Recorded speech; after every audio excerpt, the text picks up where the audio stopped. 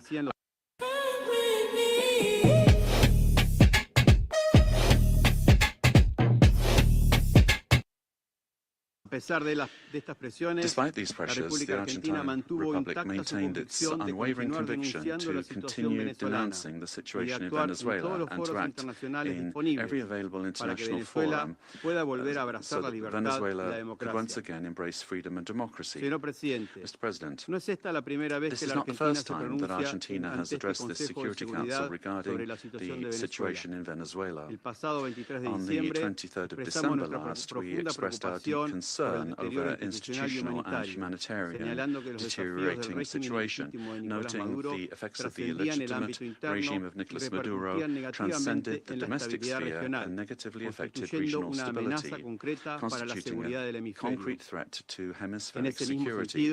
In the same vein, President Milei stated at the Mercosur summit that Argentina welcomed the pressure from the United States aimed at freeing the Venezuelan people. Today, the international community faces a new scenario that poses a dual challenge: to support a genuine democratic transition in Venezuela and to contribute to the lasting restoration of peace and security in our region. Faced with both challenges, the Argentine Republic stands ready and willing to cooperate. We reaffirm our firm commitment to the full restoration of institutional normalcy and the rule of law in Venezuela, always safeguarding the freedom, human dignity and prosperity of the brotherly Venezuelan people, as well as our determination to continue fighting against the scourge of narco-terrorism and those who contribute to its financing. The process that begins today requires the firm and coordinated commitment of all those countries that have accompanied the Venezuelan people in their long struggle, so that Venezuela can leave behind more than 2 decades of political, humanitarian and social crisis and can finally be reunited with freedom, democracy, respect for human rights and economic prosperity. Mr. President, finally, the Argentine Republic requests that the authorities responsible for administering the transition in Venezuela contribute to the immediate release of the Argentine citizen Nahuel Gallo, who has been in a situation of enforced disappearance since the 8th of December 2024, in clear violation of his human rights, and that his prompt and safe return to our country be guaranteed. Thank you. I thank the representative of Argentina and now give the floor to the representative of Chile. Thank you, Mr. President. Chile would like to thank Somalia for convening this informational briefing under the item Threats to International Peace and Security. We'd also like to thank Madam Rosemary DiCarlo, USG for Political and Peacebuilding Affairs, as well as the briefings from Mr. Jeffrey Sachs and Ms. Mercedes de Freitas. President, Chile would like to express our deep concern and firm condemnation of the unilateral military action taken by the United States in the territory of the Bolivarian Republic of Venezuela. We also reiterate consistently our firm commitment to respect for international law, sovereignty and territorial integrity of states and the peaceful settlement of disputes, the prohibition of the threat or the use of the threat of force and full respect for human rights. These affirmations are accepted by the majority, and they must maintain their importance in order to preserve international peace and security. We said this on the 23rd of December when we took the floor, and we reiterate this today. Chile does not recognize the Maduro regime, but serious violations of human rights being faced by Venezuela do not have a military solution. They can only be addressed through peaceful, gradual and inclusive measures that will take into account the legitimate aspirations of the Venezuelan people. Respect for international law does not allow for exceptions, including when it comes to addressing the illegitimacy of a president. Problems must always be solved within the normative framework that we have provided for ourselves as nations. The future of Venezuela must include free elections, citizen participation, and international assistance, and not with actions that could create dangerous precedents or escalate tensions in the region with serious consequences for the population. Chile, as a witness of history and based on our own experience with the loss of democracy, where there was foreign interference that caused extreme damage and pain for the Chilean people, we were able to recover our democracy through a transitional process that was carried out with the assistance of the international community, the strength of organized citizens, and through our institutions. Mr. President, Chile would like also to underscore the urgent need to continue with coordinated efforts multilaterally to address transnational organized crime, and we're also convinced that Latin America and the Caribbean must continue to be a zone of peace, because that zone of peace not only serves Latin America and the Caribbean, but the entire world. An armed conflict will have devastating humanitarian consequences in Venezuela and in the region. It will worsen the suffering of the civilian population and worsen even further the displacement, insecurity, and vulnerability aspects of the situation. We reiterate that any differences must be dealt with exclusively through peaceful means in strict respect for international law, the sovereignty of states, and the prohibition of the use or the threat of the use of force. As was recently indicated by the heads of state of Brazil, Chile, Mexico, Uruguay, and Spain, we express our concern with regard to any attempt to control government administration or foreign ownership of strategic assets. This would be against international law and would threaten the political, economic, and social stability of the region. Mr. President, given this complex scenario, Chile welcomes the role that could be played by multilateral fora, and here particularly we would refer to the role of the United Nations, and particularly the role that could be played by the Secretary General and by this Council, with the consent of the parties involved to contribute to de-escalating the situation and searching for an understanding that would favor a peaceful and lasting exit to the crisis. Prudent leadership and experience of our organization, as well as the regional organizations and mechanisms, could be very relevant to avoid a further worsening of the situation and to keep open the channels of communication. Chile reiterates its preparedness to support constructive initiatives that will point in this direction and work together with countries of the region and with the international community for stability and mutual understanding and respect for the principles that underpin this organization. Thank you.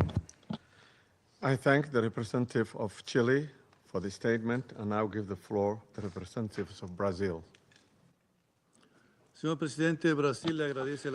President, we'd like to thank Somalia for convening this emergency session of the Security Council. Brazil categorically and firmly rejects the armed intervention in Venezuelan territory in flagrant violation of the Charter of the United Nations and of international law. The bombings on Venezuelan territory and the capture of its president cross an unacceptable line. These acts constitute a very serious affront to the sovereignty of Venezuela and set an extremely dangerous precedent for the entire international community. The Charter of the United Nations establishes as a pillar of the international order the prohibition of the use of force against the territorial integrity or political independence of any state, except in the circumstances strictly provided for therein. The acceptance of actions of this nature would inexorably lead to a scenario marked by violence. I found myself at a time in my career where I knew I needed to finish my education. I chose Purdue Global because the faculty understood the different things that military students were dealing with. Deployments, mobilizations. I'm a dad, I'm a husband, now I'm a veteran. And when you introduce having to go to school, it's not easy. So the fact that you were able to balance it all. One, active armed conflicts. The unprecedented figure of 117 million people in situations of humanitarian disaster around the world reflecting the increase in wars, displacement, and crimes against humanity, such as the genocide in Gaza, and the global increase in military spending, which is approaching the historical mark of $2.7 trillion. As Brazil has reiterated on numerous occasions, the norms that govern coexistence among states are mandatory and universal. They do not admit exceptions based on ideological, geopolitical, political, economic, or any other kind of interests or projects. They do not admit that the exploitation of natural or economic resources justifies the use of force or the illegal change of a government. The multipolar world of the 21st century, which promotes peace and prosperity, must not be confused with spheres of influence. We cannot accept the argument that the end justifies the means. This reasoning lacks legitimacy and opens the possibility of granting the strongest the right to define what is just or unjust, what is right or wrong, and even to ignore national sovereignties, imposing the decisions to be taken by the weakest. Latin America and the Caribbean have made peace a conscious, lasting, and irreversible choice. The resort to force in our region evokes chapters of history that we believed we'd left behind us and endangers the collective effort to preserve the region as a zone of peace and cooperation, free of armed conflicts, respectful of international law and the principle of non-intervention. Armed interventions in the past have had profoundly negative and lasting consequences. Contrary to freedom and democracy, those interventions produced authoritarian regimes and serious violations of human rights, leaving as a lamentable result thousands of dead, political prisoners, tortured persons, and disappeared persons whose families still today search for their loved ones, as well as justice and reparation. For the first time in South America, a profoundly alarming event has occurred. An external armed aggression with the deployment of troops and bombings in a neighboring country contiguous with Brazil, with which we share more than 2,000 kilometers of border. Mr. President, South America is a zone of peace. I insist upon that. We have upheld and will uphold with full determination peace and non-intervention in our region. Furthermore, Brazil does not believe that the solution to the situation in Venezuela lies in the creation of protectorates in the country, but rather in solutions that respect the self-determination of the Venezuelan people within the framework of its constitution. The events of January 3rd transcend the regional sphere. The attack on the sovereignty of any country, regardless of the direction of its government, affects the entire international community. This and other cases of armed intervention against the sovereignty of a country, its territorial integrity, or its institutions must be vehemently condemned. It is up to this Council to assume its responsibility and react with determination, clarity, and obedience to international law in order to prevent the law of force from prevailing over the force of law. Brazil trusts that the future of Venezuela will be built by the Venezuelan people through dialogue, without external interference, and within the framework of international law. Thank you. I thank the representative of Brazil for the statement, and now give the floor to the representative of Mexico.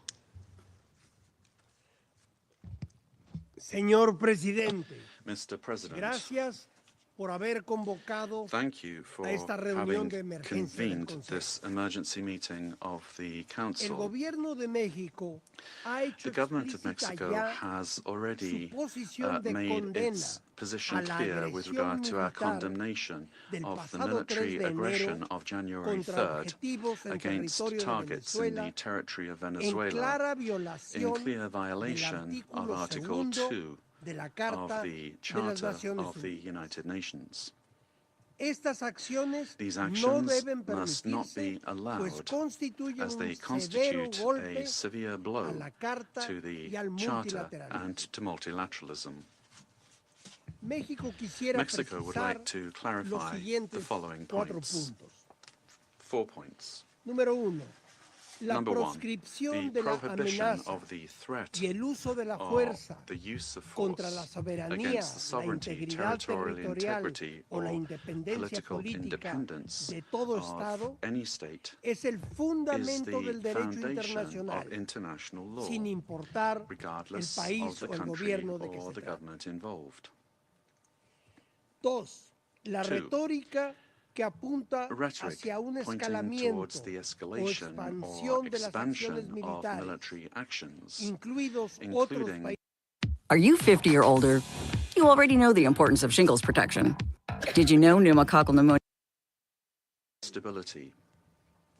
Tres, Three, el Consejo de the Seguridad Security Council tiene la has the responsabilidad responsibility y sobre todo and, above la all, it has obligación the de obligation actuar de to manera act decisiva decisively y sin and dobles without estándares double ante standards violaciones in graves a la face of Carta serious y para violations of restablecer the Charter la paz y la and seguridad to restore international internacionales peace and en security estricto in apego strict adherence a lo to the dispuesto en provisions su artículo of Article 24 24 y and observando observing el Article artículo 27.3. 27, inciso 3. 4. 4. Corresponde a los It pueblos is for soberanos sovereign peoples decidir su to destino decide their y destiny encontrar and to soluciones find pacíficas, peaceful, democráticas y democratic, negociadas and a negotiated sus diferencias solutions to their políticas political en differences un marco de within a irrestricto framework respeto of a los unrestricted derechos respect for human rights. Los cambios de régimen Regime por change actores by externos external y la actors aplicación de medidas and the application of extraterritoriales extraterritorial no measures solo son actos are not only contrarios al acts derecho contrary to internacional, international law, sino que but históricamente historically, han all agudizado they've done is conflictos exacerbate y conflicts fragilizado and el weakened tejido the social social y and político political de las naciones. fabric of nations.